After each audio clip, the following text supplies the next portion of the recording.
Σε αυτό το βίντεο θα φτιάξουμε μια πλακέτα οδήγησης για τα ψηφία 7 segment κοινής καθόδου που φτιάξαμε στο προηγούμενο βίντεο. Η πλακέτα αυτή περιέχει για τον έλεγχο των ψηφίων ένα Arduino Nano και 4 καταχωρητές ολίσθησης για τον έλεγχο των segments, ελαχιστοποιώντας έτσι τον αριθμό σε digital pins που θα χρησιμοποιηθούν από το Arduino. Κάθε ένας καταχωρητής ολίσθησης οδηγεί ένα ψηφίο, συνεπώς με 4 η πλακέτα αυτή οδηγεί 4 ψηφία. Η συνδεσμολογία των καταχωρητών ονομάζεται Daisy Chain και με αυτόν τον τρόπο καταφέρνουμε να χρησιμοποιήσουμε μόνο 3 digital outputs για να προβάλλουμε αριθμούς σε 4 ψηφία και παραπάνω, δηλαδή υπάρχει δυνατότητα επέκτασης και σε παραπάνω ψηφία 7 segment μέσω των ίδιων pins. Αυτό μπορεί να πραγματοποιηθεί μέσω αυτής της κλέμμας που υπάρχει πάνω στην πλακέτα. Επίσης, όλα τα υπόλοιπα pins του Arduino βγαίνουν στις υπόλοιπες κλέμμες που βρίσκονται στην πλακέτα. Έτσι δημιουργούμε ένα αναπτυξιακό, το οποίο μπορεί ο καθένας να το βολέψει στη δική του κατασκευή, π.χ. ρολόγια, counters, timers και πολλά άλλα. Πάμε λοιπόν να σπάσουμε σε κομμάτια το project αυτό και να το εξηγήσουμε αναλυτικά. Πριν περάσουμε στο σχηματικό του κυκλώματος, παρατηρήστε σε αυτή τη διαφάνεια τις διαφορετικές ονομασίες που υπάρχουν για τα pins του καταχωρητή ολίσθησης 74HC595. Στην ουσία, αν σχεδιάσετε σε κάποιο πρόγραμμα ή ανατρέξετε σε κάποια εικόνα για το pinout του ολοκληρωμένου στο διαδίκτυο ή σε κάποιο datasheet, θα παρατηρήσετε ότι τα ονόματα των pins διαφέρουν. Παρ' όλα αυτά αναφέρονται στο ίδιο ολοκληρωμένο και στα ίδια pins, απλά με διαφορετικά ονόματα. Οπότε προσπαθήστε να μην σας μπερδέψει αυτό ούτε στη συνέχεια του βίντεο, ούτε σε κάποια πηγή που μπορεί να συμβουλευτείτε. Εδώ βλέπουμε τη βασική συνδεσμολογία Daisy Chain 4 καταχωρητών ολίσθησης 74HC595. Κατά κύριο λόγο αυτή τη συνδεσμολογία ακολουθώ και στην πλακέτα που είδατε στην αρχή. Βλέπουμε στην ουσία 4 καταχωρητές ολίσθησης, οι οποίοι οδηγούν αντίστοιχα 4 7 segment και αυτοί οι καταχωρητές οδηγούνται μόνο με 3 pins από το Arduino. Αυτό είναι και το νόημα του κυκλώματος αυτού, δηλαδή ότι με 3 pins καταφέραμε να οδηγήσουμε 28 outputs, δηλαδή τα segment μας. Αν και πειραματικά σε ένα breadboard το κύκλωμα θα δουλέψει και ως έχει, αν θέλουμε να είμαστε πιο αυστηροί, πρέπει σε κάθε καταχωρητή ολίσθησης μεταξύ του VSS και του ground να βάλουμε από ένα πυκνοτή 0,1 μικροφαράντ, όπως βλέπουμε σε αυτό το σχηματικό. Αυτός ο πυκνοτής στην πραγματικότητα πρέπει να τοποθετηθεί όσο πιο κοντά γίνεται στο ολοκληρωμένο. Επειδή και τα 4 ολοκληρωμένα είναι συνδεδεμένα στη σειρά και δουλεύουν με το ίδιο ρολόι ή αλλιώς με τα ίδια pins από το Arduino, αλλάζουν κατάσταση όλα μαζί ταυτόχρονα. Σε εκείνο το χιλιοστό του δευτερολέπτου ζητάνε απότομα ρεύμα όλα μαζί.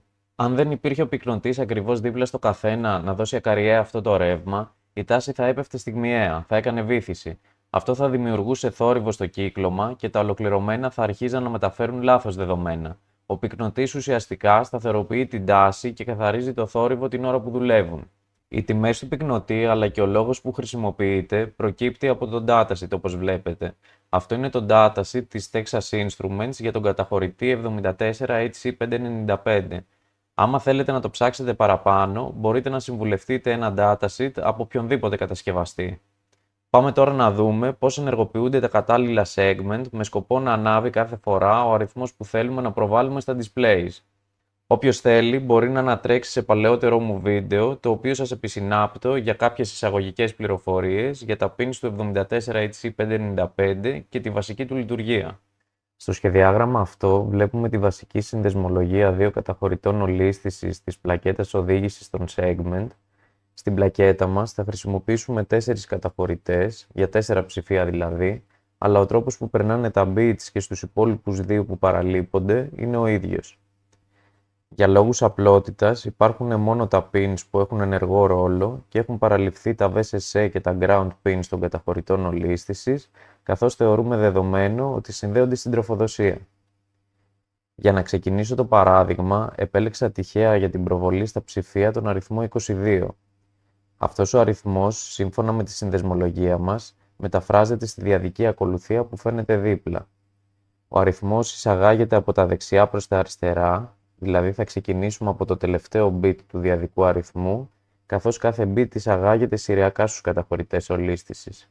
Το σύμβολο H που θα χρησιμοποιήσουμε σημαίνει high και στην πράξη προσομοιώνει το 1 και το σύμβολο L σημαίνει low και προσομοιώνει το 0. Ξεκινάμε την εισαγωγή της διαδικής ακολουθίας με τον πρώτο διαδικό αριθμό, δηλαδή το 1. Από τον κώδικά μας στέλνουμε μέσω του pin D7 του Arduino στην είσοδο DS του πρώτου καταχωρητή ολίσθησης ένα high. Για να καταχωρηθεί το δεδομένο αυτό μέσα στον καταχωρητή ολίσθησης, στέλνουμε από τον κώδικα μέσω του pin D2 του Arduino στο pin SHP ένα high. Βλέπουμε το δεδομένο από το DS να καταχωρείται στην πρώτη θέση της μνήμης του καταχωρητή ολίσθησης. Στη συνέχεια, για να προετοιμάσουμε τον καταχωρητή για την επόμενη καταχώρηση ψηφίου, στέλνουμε από τον κώδικα μέσω του pin D2 του Arduino στο pin SHP ένα low. Τώρα είναι έτοιμος για την εισαγωγή του επόμενου ψηφίου. Το επόμενο ψηφίο είναι το 0, άρα από τον κώδικά μας στέλνουμε μέσω του pin D7 του Arduino στην είσοδο DS του πρώτου καταχωρητή ολίσθησης ένα low. Για να καταχωρηθεί το δεδομένο αυτό μέσα στον καταχωρητή ολίσθησης, στέλνουμε από τον κώδικα μέσω του pin D2 του Arduino στο pin SHP ένα high. Βλέπουμε το δεδομένο από το DS να καταχωρείται στην πρώτη θέση της μνήμης του καταχωρητή ολίσθησης και το προηγούμενο ψηφίο σμπρώχνεται δεξιά στην επόμενη θέση. Στη συνέχεια, για να προετοιμάσουμε τον καταχωρητή για την επόμενη καταχώρηση ψηφίου, στέλνουμε από τον κώδικα μέσω του pin D2 του Arduino στο pin SHP ένα low. Τώρα είναι έτοιμος για την εισαγωγή του επόμενου ψηφίου. Με τον ίδιο ακριβώς τρόπο ακολουθούν και τα επόμενα ψηφία.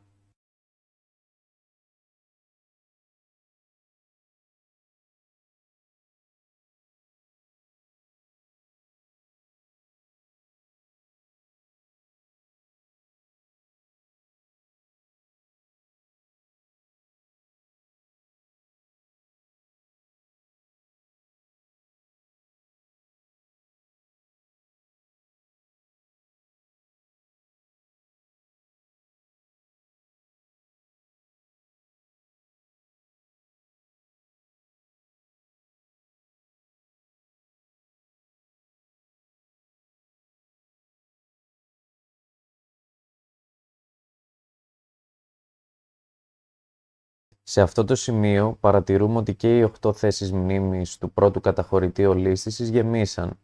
Βλέπουμε επίσης ότι η είσοδος DS του δεύτερου καταχωρητή δεν συνδέεται στο Arduino, αλλά συνδέεται στο pin Q7S του πρώτου. Το pin Q7S στην ουσία είναι μια έξοδος του καταχωρητή ολίσθησης. Συγκεκριμένα, αν γεμίσουν και οι 8 θέσεις του καταχωρητή και εμείς προσπαθήσουμε να καταχωρήσουμε άλλο ένα ψηφίο, αυτό θα έχει ως αποτέλεσμα το ψηφίο αυτό να πάει στην πρώτη θέση μνήμης και όλα τα υπόλοιπα να σμπρωχτούν δεξιά. Οπότε καταλαβαίνουμε ότι το τελευταίο ψηφίο θα χαθεί από τη μνήμη του καταχωρητή. Οπότε το pin Q7S είναι μία έξοδος που στέλνει την τιμή που περισσεύει έξω από τον καταχωρητή. Με αυτά τα δεδομένα πάμε να συνεχίσουμε την καταχώρηση των ψηφίων.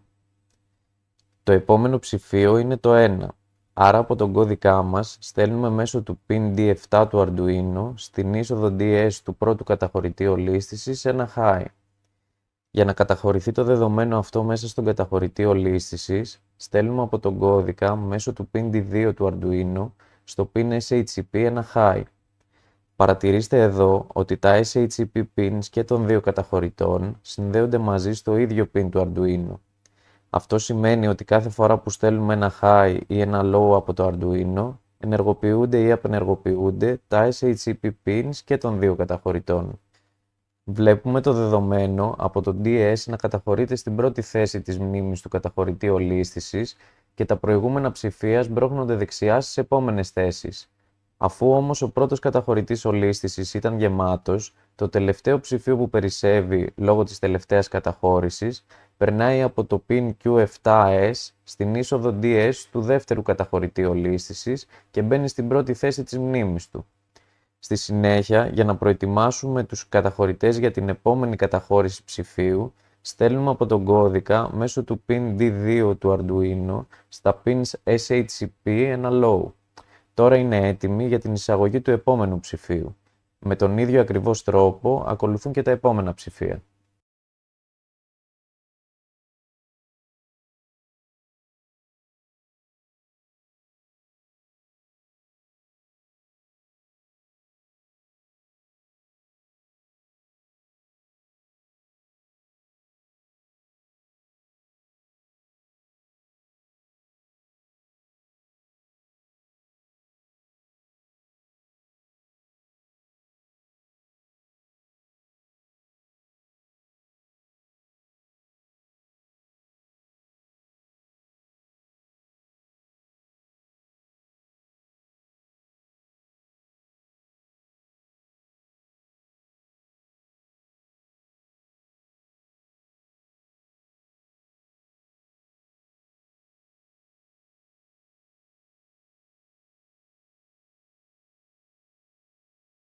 Σε αυτό το σημείο έχουν γεμίσει όλες οι θέσεις μνήμης των καταχωρητών. Για να μπορέσουμε να παρουσιάσουμε τον αριθμό που αποθηκεύσαμε, συνεπώς και να ενεργοποιήσουμε τις εξόδους των καταχωρητών ολίσθησης, πρέπει να περάσουν τα δεδομένα από τη μνήμη των data στις από κάτω θέσεις μνήμης των εξόδων. Για να το κάνουμε αυτό, στέλνουμε από τον κώδικα μέσω του pin D4 του Arduino στα pins STCP ένα high. Όπως βλέπουμε, και τα δύο STCP pins συνδέονται μαζί στο ίδιο digital pin. Τα διαδικά ψηφία μας αποθηκεύτηκαν στη μνήμη των εξόδων. Δεν τελείωσε όμως εκεί η διαδικασία για την ενεργοποίηση των εξόδων. Για να μπορέσουν να ενεργοποιηθούν οι έξοδοι σύμφωνα με τις τιμές που είναι αποθηκευμένες στη μνήμη των εξόδων, πρέπει το OE pin να είναι low. Εμείς εδώ το έχουμε μόνιμα συνδεδεμένο στο ground, δηλαδή μόνιμα low. Άρα, μόλις τα δεδομένα περάσουν στη μνήμη εξόδου, ενεργοποιούνται και τα outputs. Για να τελειώσουμε τη διαδικασία παρουσίασης του αριθμού μας και να προετοιμάσουμε τους καταχωρητές ολίσθησης για νέα εισαγωγή αριθμού, επιστρέφουμε τα STCP pins μέσω του κώδικα σε κατάσταση low. Τώρα, επαναλαμβάνοντας όλα τα βήματα που προαναφέραμε, μπορούμε να εισαγάγουμε καινούριο αριθμό για την προβολή. Για λόγους συντομίας, δεν θα επαναλάβω όλα τα βήματα, αλλά ας υποθέσουμε ότι έγιναν και εισήχθηκε στη μνήμη των data, παραδείγματος χάρη ο αριθμός 11. Βλέπουμε ότι η μνήμη των output περιέχει ακόμα τον προηγούμενο αριθμό και τα outputs, αφού το OE είναι μόνιμα low, ενεργοποιούν τον προηγούμενο αριθμό. Για να αντικατασταθεί ο προηγούμενος αριθμός στη μνήμη των εξόδων από τον καινούριο που βρίσκεται στη μνήμη των data, πρέπει να στείλουμε ένα high στα STCP pins.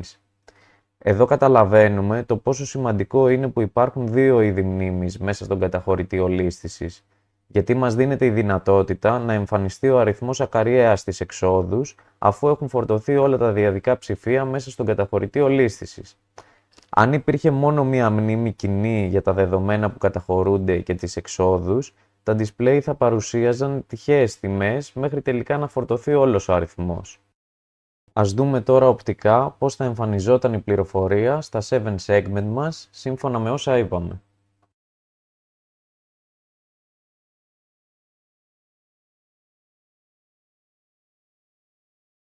Για να λύσουμε και τις τελευταίες απορίες, πάμε να μιλήσουμε λίγο για τα pins που δεν χρησιμοποιήσαμε ενεργά στη συνδεσμολογία μας, δηλαδή το pin OE και το pin MR. Το pin MR χρησιμοποιείται για να κάνει reset την μνήμη των δεδομένων του καταχωρητή ολίσθησης. Πρακτικά την γεμίζει ακαριέα με μηδενικά ή αλλιώς όλα τα κελιά γίνονται low. Για να γίνει αυτό, το MR pin πρέπει από κατάσταση high να πάει σε κατάσταση low. Δηλαδή, αν συνδεόταν σε ένα digital output, αυτό θα μπορούσε να συμβεί. Όμως, όπως είπαμε, κάνει reset μόνο τη μνήμη των δεδομένων του καταχωρητή ολίσθησης. Οπότε και πάλι, αν θέλαμε να γίνει reset και η μνήμη των output, θα έπρεπε να διεγείρουμε το STCP pin. Το pin OE από την άλλη είναι ένας διακόπτης ενδιάμεσα από τη μνήμη των output και τα pins της εξόδου. Δηλαδή, αν συνδεόταν σε ένα digital pin, θα μπορούσαμε φέρνοντάς το σε κατάσταση high να σβήσουμε ακαριέα με μία εντολή όλα τα outputs ή αλλιώς τα display στην περίπτωσή μας. Εμείς τώρα αυτό μπορούμε να το κάνουμε μόνο μέσω κώδικα με τη διαδικασία που εξηγήσαμε. Δηλαδή, φορτώνοντας 8 φορές ανακαταχωρητή ολίσθηση στο ψηφίο 0 για να γεμίσει η μνήμη των data με 0 και μετά διεγείροντας το STCP pin ώστε όλα τα outputs να γίνουν low. Αυτό είναι μια διαδικασία που απαιτεί παραπάνω χρόνο, ανεπαίσθητο όμως στην εφαρμογή μας. Επίσης, λόγω της λειτουργίας του σαν διακόπτης, αν συνδεόταν σε ένα digital pin με PWM αντί για μόνιμα στο ground, θα μπορούσαμε ανάλογα με την τιμή του duty cycle του PWM να παίξουμε με τη φωτεινότητα των LED.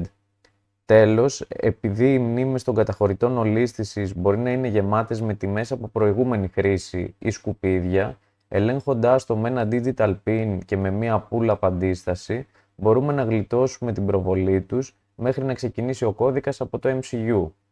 Εγώ τα pins αυτά τα κράτησα με σταθερές τιμές από την τροφοδοσία, ώστε να είναι πιο απλό. Επίσης, για μία απλή εφαρμογή ενός display ή ρολογιού ή counter δεν είναι τόσο σημαντικά για τη λειτουργικότητα. Παρ' όλα αυτά, με όσα είπαμε, μπορείτε να φτιάξετε το σύστημά σας όπως εσείς θέλετε. Βλέπουμε εδώ την πλακέτα μας σχεδιασμένη στο Eagle. Αριστερά είναι τοποθετημένο ένα Arduino Nano και από πάνω η κλέμμα για την τροφοδοσία του ίδιου του Arduino αλλά και των καταχωρητών ολίσθησης, εκεί δηλαδή μπαίνουν τα 5V. Δεξιά είναι οι 4 καταχωρητές ολίσθησης, ο κάθε ένας οδηγεί ένα ψηφίο 7-segment μέσω του connector IDC που είναι τοποθετημένος δίπλα. Τέλος, στο κάτω σημείο βρίσκονται οι κλέμμες με τα pins του Arduino που περισσεύουν ώστε να χρησιμοποιηθούν σε οποιοδήποτε project. Επίσης, η κλέμμα με τα σήματα του Daisy Chain για επέκταση σε περισσότερα ψηφία. Οπότε, μετά τη σχεδίαση της πλακέτας, έστειλα τα Gerber files στο εργοστάσιο για να τυπωθεί. Όποιος θέλει, υπάρχει link στην περιγραφή του βίντεο από το coffee shop μου και μπορεί να αγοράσει τα Gerber files για να τυπώσει όσες πλακέτες θέλει. Εγώ τα τύπωσα στην JLC PCB, αλλά μπορείτε να τα τυπώσετε σε οποιοδήποτε εργοστάσιο χρησιμοποιεί το πρωτόκολλο RS274X. Πάμε λοιπόν να κατασκευάσουμε την πλακέτα.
Αφού τελείωσα με τις κολλήσεις των εξαρτημάτων, σύνδεσα την πλακέτα οδήγησης σε ένα τροφοδοτικό και τα 4 7-segment ψηφία που έφτιαξα στο προηγούμενο βίντεο.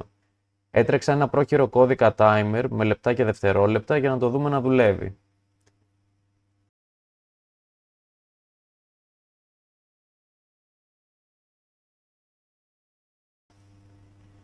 Τέλος, σύνδεσα και στην κλέμμα των σημάτων του Daisy Chain άλλον ένα καταχωρητή ολίσθησης και ένα πειραματικό ψηφίο 7-segment που μου περίσσευε για να δείτε ότι μπορείτε να το επεκτείνετε και σε παραπάνω 7-segments.